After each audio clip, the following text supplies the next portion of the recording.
नमस्कार सबैजनालाई। नमस्ते सबैजनालाई।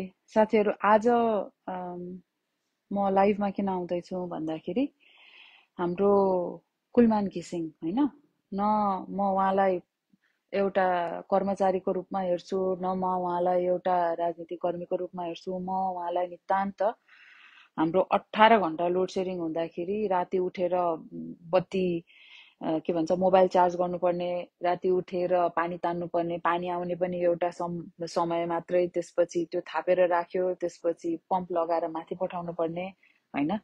त्यति बेलाको जुन अन्धकार थियो, जुन उहाँको प्रशासकीय कुशलताले गर्दाखेरि हामी मुक्त भयौँ होइन, लोड सेडिङ मुक्त भयौँ। त्यो राम्रो काम गर्ने मान्छेलाई किन हाम्रो यो सरकारमा यो राजनीतिक कर्मीहरूले यो दुई दलीय संयन्त्रले किन देखि नसकेको भनेर चाहिँ मलाई एकदम रिस पनि उठिरहेको छ। र यो काम गर्ने मान्छेहरूको जुन खुट्टा तान्ने प्रवृत्ति छ, उहाँको 3-4 महिना बाँकी हो होइन काम गर्ने अवधि।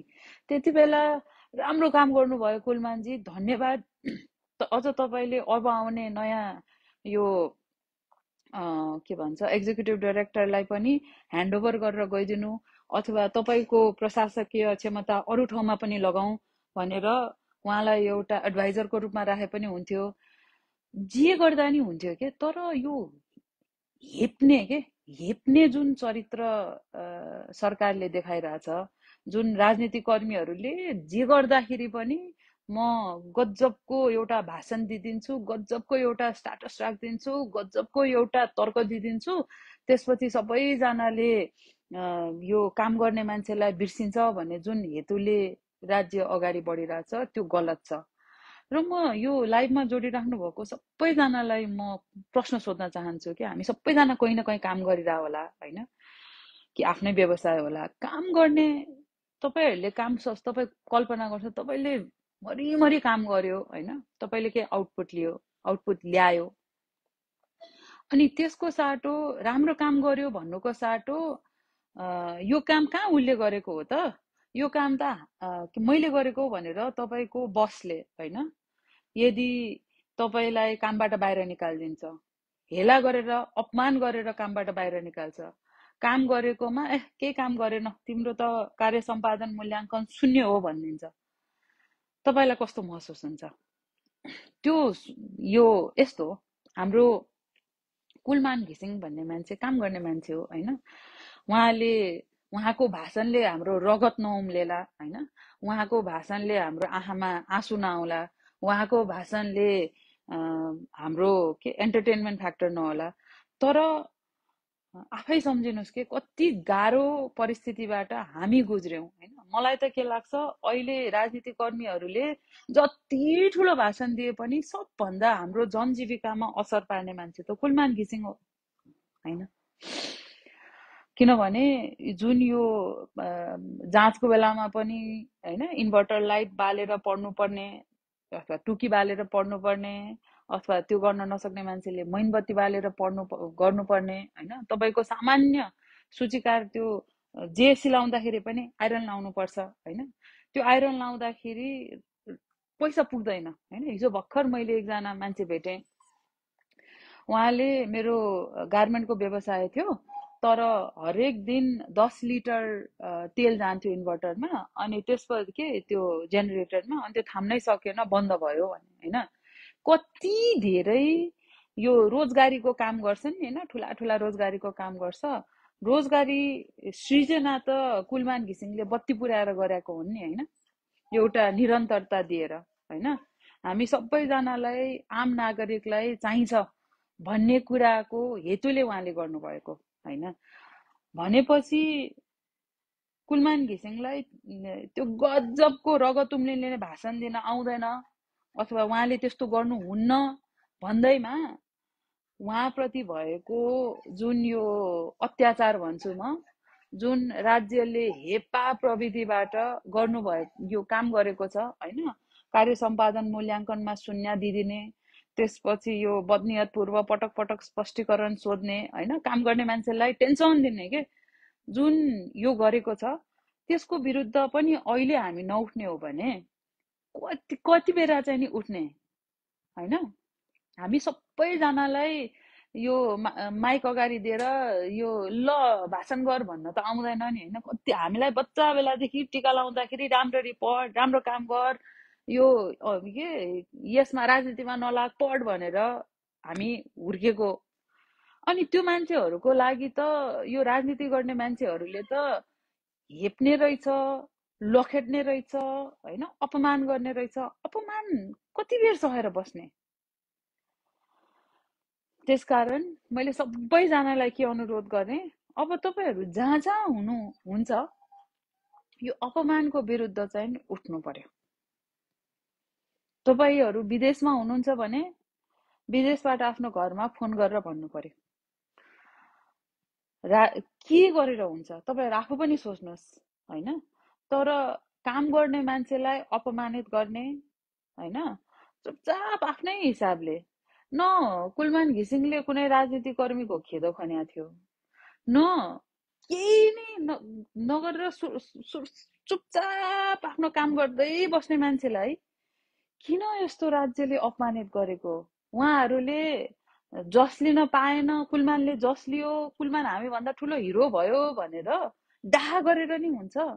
अनि यस्तो यस्तो संस्कारमा को नेपाली युवा नेपालमा बस्न चाहन्छ हैन। त्यसकारण यो ताल चाहिँ भएन, यो ताल भएन।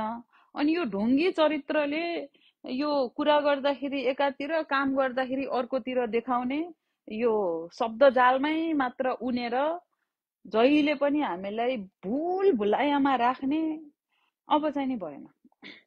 देशले यसरी त निकास पाउँदैन।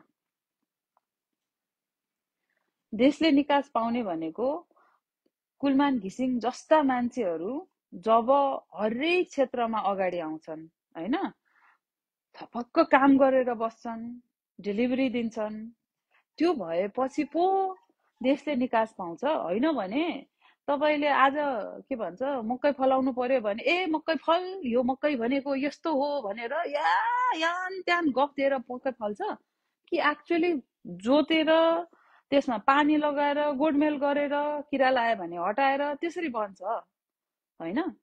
त्यसकारण मैले सबैजनालाई आग्रह गरेँ, अब त अति भयो, अति भयो। काम गर्ने मान्छेलाई यो लेभलको खेदाई, पुरस्कार गर्नुपर्ने मान्छेहरूलाई राम्रो काम गर्नुभयो, धन्यवाद, देशले सम्झिन्छ तपाईले गरेको योगदान, तपाईको योगदान अरू क्षेत्रमा पनि लगाऊ भन्नुपर्ने मान्छेलाई यस्तो तालले हेपेर अपमान गरेर खेद्ने चरित्र जुन यो सरकारले देखाछ, जुन यो राजनीतिक कर्मी र यो के भन्छ यो के एडभाइजर ग्रुप छ नि र यो दुई दलको संयन्त्र, त्यसकारण यो चाहिँ भएन। यो कस्तो भन्नाले आम नागरिकले के महसुस गर्छ त्यसलाई बाल दिएर म जस्तो सुकै पनि हैन, मेरो लाउड स्पिकर छ, मेरो ठुलो माइक्रोफोन छ, म चाहिँ नि त्यहाँबाट बोलिदिन्छु। अनि यो प्रोपागन्डा गर्ने मान्छेहरूले के भन्छ, हजारचोटि त्यही कुरा भने गर्यो भने चाहिँ नि यो कालो पनि सेतो, सेतो पनि कालो भनेर मान्छे कन्भिन्स भनेर यसरी सोच्छन्। यस्तो सोचेर नि हुन्छ। त्यसकारण मैले सबैजनालाई अनुरोध गरेँ, अब चाहिँ नि यस्तो सहेर चाहिँ नि बस्नु हुँदैन। कति सहने, के गरेपछि चाहिँ नि हामी यो भएन भनेर आउने सदनमा जति भन, जति यस्तो भएन, जति जित्यो के गर्छ ड्याप ड्याप ड्याप गरेर अझ खुसी भएर हैन। त्यो हेपा प्रविधि सदनमा छ हैन। छलफलमा बसौँ, हामीले नै हो यो बनाउने, हामीले नै हो यो गर्ने भनेर खुब भन्छन् हैन। अनि बहसमा छलफलमा बस्दा नि बस्दैनन्। अनि ठ्याक्क यो सरकारले जे प्रस्तुत गर्छ ढ्याप ढ्याप ढ्याप गरेर पास गरिदिन्छन्। न सदनमा जनताको आवाज सुनवाई भएको छ। अब त सडकमा आउनु पर्यो, अब त अति भयो। काम गर्ने मान्छेलाई हेप्न पाउँदैन, काम गर्ने मान्छेलाई अपमान गर्न पाउँदैन। उहाँहरू जस्तो गजबको भाषण दिन हामीलाई आउँदैन। आम नागरिक, मैले भने अघि पनि भने, हामीलाई बच्चै बेलादेखि काम गर, टीका दशैंको टीका लाउँदाखेरि आशीर्वाद दिँदाखेरि पनि राम्ररी पढ, ठुलो मान्छे बन, हैन, राम्रो काम गर भनेर सिकाएको हुन्छ। त्यही संस्कारमा हुर्केको मान्छेहरूले यो बबाल बबाल भाषण दिन हामीलाई आउँदैन। त्यो कुलमान घिसिङले पनि कहिले गर्नु भएन। अनि त्यस्तो मान्छेलाई भित्तैमा पुर्याउने गरी काम यो सरकारले गरेको छ। यस्तो गर्न पाइँदैन। यस्तो गर्यो भने त यो जुन लेभलको सामन्ती सोच छ उहाँहरूको, यो सामन्ती सोच भएन। हामी दलहरूको पनि रैती होइन भनेर अब चाहिँ देखाउनु पर्यो। त्यसकारण म सम्पूर्ण यो लाइभमा जोडिनु भएको साथीहरूलाई नमस्कार भन्छु। यो मेसेज हैन, यो मेरो सन्देश सबैजनामा पुग्ने गरी यो सेयर गरिदिन पनि भन्छु। हामीसँग भएको हाम्रो आवाज हो, यो सामाजिक सञ्जाल हो, यसको सदुपयोग गरौँ। यो धेरैभन्दा धेरै सेयर पनि गरिदिनु होला। र मैले फेरि भने, यो सरकारले देखाएको हेपा प्रविधि, यो त्यसले जे पनि मसँग प्रहरी छ, सशस्त्र छ, सेना छ भनेर यो डम्बमा के यो यस्तो हाम्रै करबाट चल्ने संस्थाहरू हामी विरुद्ध प्रयोग गरेर काम गरेर मेहनत गरेर खाने मान्छेहरूको माथि जुन लेभलको अपमान यो सरकारले गरेको छ, त्यो चाहिँ नि अब हामीले ठेक्नु हुँदैन।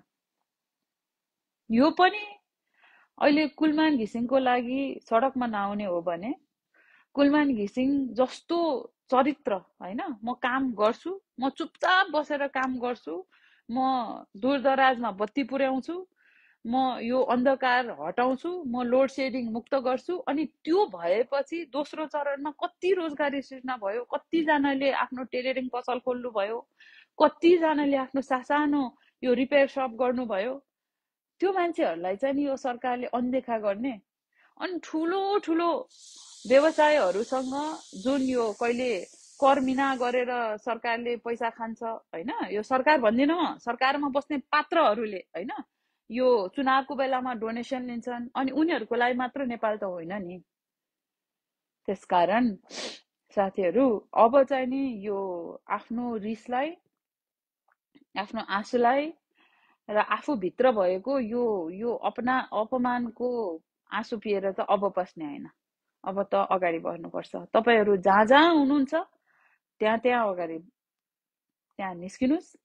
यो सरकारलाई त्यो हेपा प्रविधि अब हामी सहँदैनौँ भनेर त्यो चाहिँ नि अब हामीले सन्देश दिनुपर्छ नै। हिजो पनि धेरै साथीहरू सडकमा आउनुभयो। म पनि जनताले गरेको आह्वानमा म अगाडि गएँ, म बसेँ। काम गर्न दे सरकार भन्ने त्यो मेरो नारा थियो। यो काम गरेरै मात्र देशको अवस्था बदलिन्छ। यो खोक्रो भाषणले अवस्था, हामी सबैजनाले कडा मेहनत, कडा परिश्रम दिनुपर्छ। त्यसकारण अब चाहिँ नि यो हेपा प्रविधि अब सहनु हुँदैन साथीहरू। यो सरकारको अपमानजनक